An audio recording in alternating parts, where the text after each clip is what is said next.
विश्व की महिलाएं धरती से आसमान तक अपने हुनर और काबिलियत का परचम लहरा रही हैं। भारतीय महिलाओं की बात करें तो राजनीति से लेकर औद्योगिक क्षेत्र तक, कला क्षेत्र से लेकर खेल जगत तक, हर क्षेत्र में महिलाएं दमदार भूमिका में हैं। वर्तमान में महिलाओं को आगे बढ़ने की प्रेरणा देने में इतिहास की कुछ दमदार महिलाओं की भूमिका अहम रही है। उन्हीं में से एक है कल्पना चावला। 1 फरवरी यानी आज ही के दिन अंतरिक्ष में उड़ान भरने वाली भारतीय मूल की पहली महिला कल्पना चावला की पुण्यतिथि है।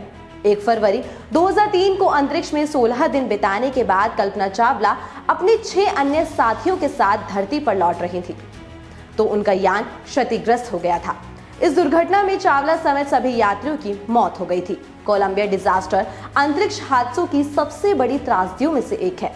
1 फरवरी 2003 को नासा का अंतरिक्ष यान कोलंबिया अपने अंतरिक्ष यात्रा के बाद 7 चालक दल के सदस्यों के साथ पृथ्वी पर लौट रहा था और शटल कोलंबिया पृथ्वी पर लौटते समय वायुमंडल में प्रवेश करते ही दुर्घटना का शिकार हो गया। लोगों ने आसमान से एक आग का गोला धरती पर गिरते देखा। इस हादसे में चालक दल के सभी 7 सदस्यों की मौत हो गई। घटना के कारणों की जांच के लिए नासा ने स्पेस शटल फ्लाइट्स को अगले 2 सालों से ज्यादा समय के लिए निलंबित कर दिया था। जांच से पता चला था कि फोम का एक बड़ा टुकड़ा शटल के बाहरी टैंक से टूट गया और स्पेसशिप का विंग भी इसके कारण टूट गया था। बाद में पता चला था कि बाय विंग में एक छेद के कारण बाहरी वातावरण से गैसें शटल के अंदर बहने लगी थी। इससे सेंसर खराब हो गए और आखिर में कोलंबिया सभी अंतरिक्ष यात्रियों के साथ नष्ट हो गया।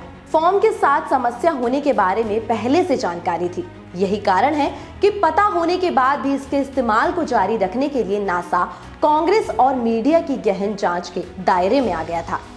तो ये तो थी विमान के दुर्घटनाग्रस्त होने की बात। तो चलिए अब आपको कल्पना चावला के जीवन से जुड़ी कुछ बातों के बारे में बताते हैं। कल्पना चावला का जन्म हरियाणा के करनाल में 17 मार्च 1962 को हुआ था।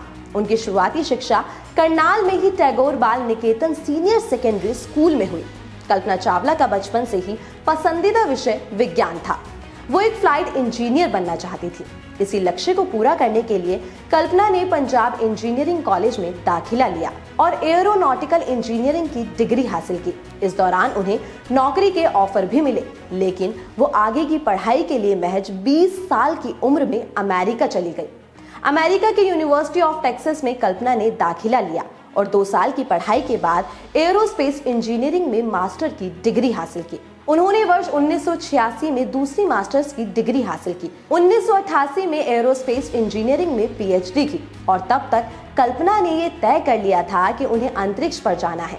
उनके पास अब कमर्शियल पायलट का लाइसेंस भी था और कल्पना एक सर्टिफाइड फ्लाइट इंस्ट्रक्टर बन चुकी थी। इस दौरान उन्होंने फ्रांस के जॉन पियरे से शादी कर ली, जो खुद एक फ्लाइंग इंस्ट्रक्टर थे। वर्ष 1993 में कल्पना चावला ने पहली बार नासा के लिए अप्लाई किया, लेकिन उन्हें रिजेक्ट कर दिया गया। 1995 में नासा ने कल्पना का चयन अंतरिक्ष यात्री के तौर पर किया। उनकी ट्रेनिंग शुरू हुई और 1998 में अंतरिक्ष की पहली उड़ान के लिए कल्पना चावला को चुना गया। अपनी अंतरिक्ष यात्रा के दौरान कल्पना चावला ने 372 घंटे बिताते हुए इतिहास में अपना नाम दर्ज करा लिया और भारत का मान बढ़ाया और 16 जनवरी 2003 को कोलंबिया फ्लाइट STS-107 से उड़ान भरी। लेकिन 1 फरवरी 2003 को कल्पना का अंतरिक्ष यान पृथ्वी की कक्ष में प्रवेश करते ही टूट गया। इस दुर्घटना में मिशन में शामिल 7 लोगों की मौत हो गई, जिसमें कल्पना चावला का नाम भी शामिल है। जिसके बाद से आज का दिन और कल्पना चावला का नाम इतिहास के पन्नों में दर्ज हो गया। तो अभी के लिए केवल इतना ही। ऐसी ही और अधिक जानकारियों के लिए बने रहिए हमारे साथ न्यूज़ 44 पर।